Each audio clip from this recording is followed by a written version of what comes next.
Hi hello friends, എല്ലാ കൂട്ടുകാർക്കും നമ്മുടെ പത്തരമാറ്റ് സീരിയലിൽ ഇനി വരാൻ പോകുന്നൊരു അടിപൊളി എപ്പിസോഡിൻ്റെ റിവ്യൂയിലേക്ക് തന്നെ സ്വാഗതം കേട്ടോ. ചാനൽ ആദ്യമായിട്ട് കാണുന്നെങ്കിൽ സബ്സ്ക്രൈബ് ചെയ്യണേ.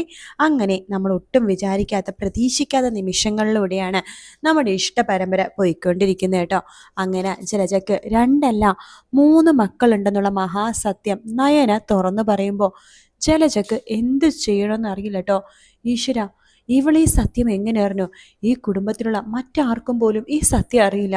പിന്നെ ഇവൾ ഈ സത്യം എങ്ങനെ അറിഞ്ഞു എന്ന് ആലോചിച്ച് ജലജ തല പുണ്ണാക്കിക്കൊണ്ടിരിക്കെ നമ്മുടെ അഭിയാണെങ്കിൽ നയനെ എടുത്ത് ഒരു കാര്യം പറയുന്നുണ്ട്. നയനെ, ഹോസ്പിറ്റലിൽ ഒരുത്തി റിക്കവറായി വരുന്നുണ്ടല്ലോ, അനഘ, അവൾ എങ്ങനെയെങ്കിലും ഇല്ലാതാക്കണം എന്ന് പറയാണ്. ഇത് കേൾക്കുന്ന നവ്യ ചോദിക്കുന്നുണ്ട്, അല്ല അനഘേനെ ഇല്ലാതാക്കിയതുകൊണ്ട് നിനക്കെന്ത് ഗുണമാണ് കിട്ടാൻ പോണത്? നിനക്കറിയില്ലേ, അനഘേനെയും എന്നെയും കൂടി ചേർത്ത് പറഞ്ഞിട്ടല്ലേ ആദർശും അതുപോലെ തന്നെ നിന്റെ അനിയത്തി നയനയും കൂടി ഇവിടെ ഇപ്പോൾ എനിക്കാണ് അവിഹിതം എന്ന് പറഞ്ഞിട്ടല്ലേ നടക്കുന്നത്. അനഘ ജീവനോടിരിക്കുമ്പോൾ ചിലപ്പോൾ അവളുടെ മനസ്സ് മാറ്റി ചിലപ്പോൾ അവളോട് പറയും, ഞാനാണ് അവളുടെ കുഞ്ഞിൻ്റെ അച്ഛനെന്ന് പറയിപ്പിക്കും ഈ ആദർശ്. അതുകൊണ്ട് അവൾ ജീവിക്കാതിരിക്കണേ നല്ലത്. അതുകൊണ്ട് എത്രയും പെട്ടെന്ന് ആ ഹോസ്പിറ്റലിൽ പോയിട്ട് റിക്കവർ ആവുന്ന അവളെ എങ്ങനെയെങ്കിലും ഇല്ലാതാക്കണം, എന്നാലേ എനിക്ക് സമാധാനമാവുള്ളൂ. ഞാനിപ്പം തന്നെ അതിനു വേണ്ടി പോകുക എന്ന് പറഞ്ഞിട്ട് അഭി അവിടെ നിന്ന് പുറപ്പെടുക കേട്ടോ. അഭി പുറപ്പെട്ട് കഴിയുമ്പോഴേക്കും നവ്യക്ക് ഒരു സമാധാനവും ഇല്ല. ഈശ്വര, ഈ കാലമാടൻ ആ അനഘേനെ എന്തെങ്കിലും ചെയ്യൂ, ഇനിയിപ്പോൾ എന്താ ഒന്ന് ചെയ്യാൻ പറ്റുക എന്നൊക്കെ ആലോചിച്ച് അങ്ങോട്ടും ഇങ്ങോട്ടും ടെൻഷനായിട്ട് ഇരിക്കുകയാണ് നവ്യ കേട്ടോ. നവ്യയുടെ ഈ ടെൻഷനും നവ്യയുടെ ആ വലാതിയൊക്കെ തന്നെ പുറകെ നിന്ന് ദേവയാനി എല്ലാം തന്നെ കാണുന്നുണ്ട്. വേഗം തന്നെ നവ്യ ഫോൺ എടുത്ത് തൻ്റെ കൂട്ടുകാരനെ വിളിക്കുകയാണ്. ഹലോ എടി, ഇവിടെ ഒരു പ്രശ്നമുണ്ട്. എന്താടി, എന്താ കാര്യം? എടി, അത് അബിയുണ്ടല്ലോ, ആ കാലമാടൻ അനഘേന ഉപദ്രവിക്കാൻ വേണ്ടി ഹോസ്പിറ്റലിലേക്ക് പോയിട്ടുണ്ട്. നീ ഈ വിവരം ഇപ്പോൾ തന്നെ ആദർശേട്ടനെയും അതുപോലെ തന്നെ നന്ദുവിൻ്റെ മൊബൈലിലേക്ക് മെസ്സേജ് അയക്കണം. ഞാൻ ഇപ്പം തന്നെ അയക്കാടി എന്ന് പറഞ്ഞിട്ട് കൂട്ടുകാരി മൊബൈലിൽ നിന്ന് ഫോൺ കട്ട് ചെയ്യാണ്. ശേഷം ആദർശിനും നന്ദുവിനും ഒരേ മെസ്സേജ് അയക്കുകയാണ്. ആ നഗയുടെ ജീവന് ആപത്താണ്, അവളെ കൊല്ലാൻ വേണ്ടി ആളുകൾ ഇപ്പം തന്നെ ഹോസ്പിറ്റലിലെത്തും എന്നാണ് ആ മെസ്സേജ് കേട്ടോ. അത് കാണുന്ന ആദർശും നന്ദും വേഗം തന്നെ ഹോസ്പിറ്റലിലേക്ക് എത്താണ്. അതുകൊണ്ട് തന്നെ അബിയുടെ പ്ലാൻ നടക്കുന്നൊന്നുമില്ല കേട്ടോ. അങ്ങനെ ഹോസ്പിറ്റലിൽ നിന്ന് അനഘേനെ വളരെ നിഷ്പ്രയാസം രക്ഷപ്പെടുത്തിക്കൊണ്ട് നമ്മുടെ ആദർശ് വരുന്നുണ്ട് കേട്ടോ. വീട്ടിലേക്ക് വരുന്നുണ്ട്. വീട്ടിലേക്ക് വരുന്ന ആദർശ് പറയുന്നുണ്ട്, ഹോ, കറക്റ്റ് സമയത്ത് ആ പ്രൈവറ്റ് നമ്പറിൽ നിന്ന് മെസ്സേജ് വന്നതുകൊണ്ട് മാത്രമാണ് അനഘയുടെ ജീവൻ രക്ഷിക്കാനായത്. എന്നുണ്ടെങ്കിൽ ഇന്നത്തെ ദിവസത്തോടെ അനഘ തീർന്നാനെ എന്നൊക്കെ പറയാണ്. ഇത് കേൾക്കുന്ന നയനെ പറയുന്നുണ്ട്, എന്നാലും ആരാണ് ആദർശേട്ടാ നമ്മൾ ഇങ്ങനെ സഹായിക്കുന്ന വ്യക്തി? ആരായിരിക്കും? എപ്പോഴും നമുക്ക് എന്താപത്ത് വന്നാലും സഹായിക്കുന്നത് ആരായിരിക്കും ആദർശേട്ടാ എന്നൊക്കെ ചോദിച്ചു ഇങ്ങനെ സംസാരിച്ചുകൊണ്ടിരിക്കുകയാണ്. ഇതെല്ലാം കേട്ടുകൊണ്ട് ദേവയാനി അവിടേക്ക് വരുന്നുണ്ട്. എന്താ രണ്ടുപേരും കൂടി സംസാരിക്കുന്ന? അതമ്മേ, ഈ നന്ദുവിന് ആപത്ത് വന്നപ്പോഴും അനിക്ക് ആപത്ത് വരാൻ പോയപ്പോഴും അതുപോലെ തന്നെ നമ്മുടെ പൊതുശത്രു നാഗേന്ദ്രനാണെന്നും ഇപ്പം അനഘനെ കൊല്ലാൻ വേണ്ടി അബിയുടെ കൂട്ടരും അബിയും അവിടെ എത്തുന്ന കാര്യമൊക്കെ ആദർശേട്ടനെയും നന്ദുവിനെയും മെസ്സേജ് അയച്ചു പറഞ്ഞിരുന്നു. ഒരു പ്രൈവറ്റ് നമ്പറിൽ നിന്ന് ഒരാൾ, അയാൾ തന്നെയാണ് നമ്മളെ സഹായിക്കാൻ വേണ്ടി നോക്കുന്നത്. അതാരാന്ന് അറിയത്തില്ല. ഓഹോ, ഈ പ്രൈവറ്റ് നമ്പറിൽ നിന്ന് കുറേ നാളായോ മെസ്സേജ് വരുന്നത് എന്ന് ദേവയാനി ചോദിക്കുമ്പോൾ ആദർശ് പറയുന്നുണ്ട്, അതെ അമ്മേ, കുറേ നാളായി. ഏറെക്കുറെ എന്ന് വെച്ച് കഴിഞ്ഞാൽ ഈ നവ്യയുടെ നിങ്ങൾ സത്യങ്ങളൊക്കെ തുറന്നു പറഞ്ഞല്ലോ, അബി ഒരു കൊള്ളരുതാത്തവനാണെന്നും അബിയുടെ കുഞ്ഞാണ് ചന്തുമോൾ എന്നുള്ള സത്യങ്ങളൊക്കെ തുറന്നു പറഞ്ഞല്ലോ. അതിനുശേഷമാണോ ഈ പ്രൈവറ്റ് നമ്പറിൽ നിന്ന് മെസ്സേജ് വരാൻ തുടങ്ങിയത്? അത് കേൾക്കുന്ന നയന പറയുന്നുണ്ട്, അതേ അമ്മേ, ഏകദേശം ആ ഒരു സമയത്ത് തന്നെയാണ് പിന്നീട് അങ്ങോട്ട് ഒരു പ്രൈവറ്റ് നമ്പറിൽ നിന്ന് മെസ്സേജ് വരാൻ തുടങ്ങിയത്. ഇത് കേൾക്കുന്ന ദേവയാനി ചിരിച്ചുകൊണ്ട് പറയുന്നുണ്ട്, എന്നിട്ടും നിങ്ങൾക്ക് മനസ്സിലായില്ലേ ആ നമ്പർ ആരുടെയാണെന്ന്?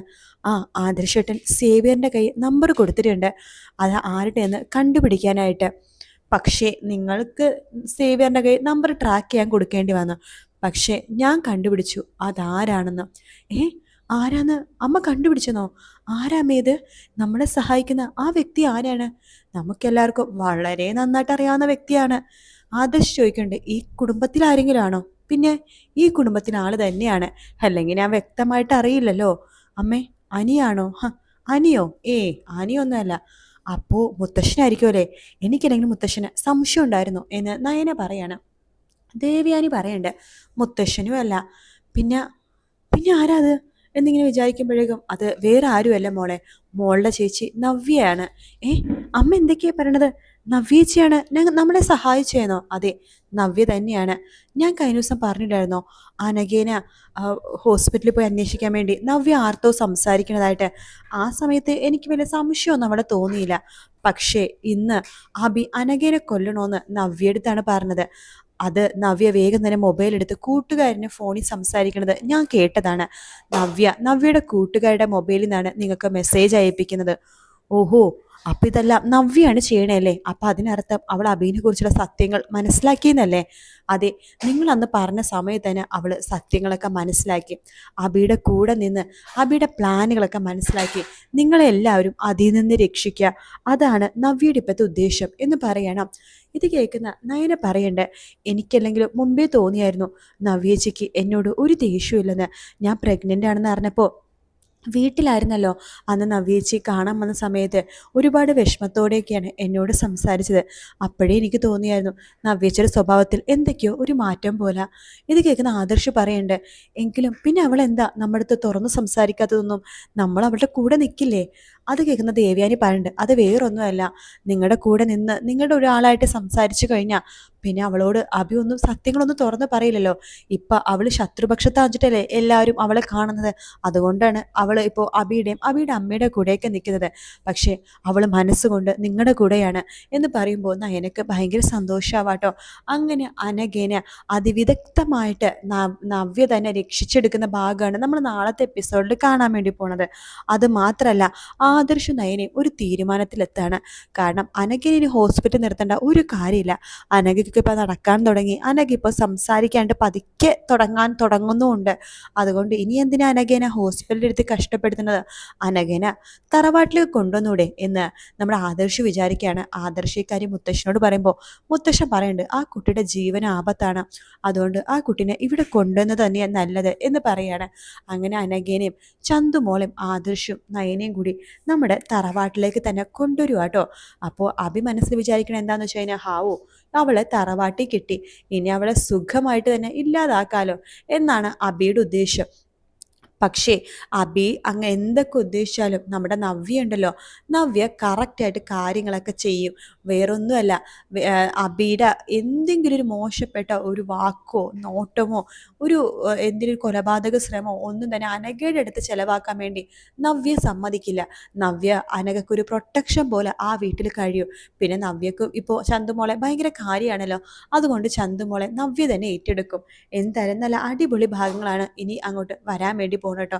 അബി എന്ന ദുഷ്ടന്റെ തനി സ്വഭാവം ഇനി ആ കുടുംബത്തിലെ എല്ലാവരും കാണാൻ പോകുന്ന അതെ ആ ഒരു ഭാഗമാണ് വരാൻ പോണത്. പിന്നെ ജലജക്ക് മൂന്നാമതൊരു കുഞ്ഞുണ്ടെന്ന് പറഞ്ഞല്ലോ, അതെ അതിൻ്റെ എൻട്രിയും ഉടനെ തന്നെ ഉണ്ടാവും. കാത്തിരുന്ന് കാണാം ഫ്രണ്ട്സ്.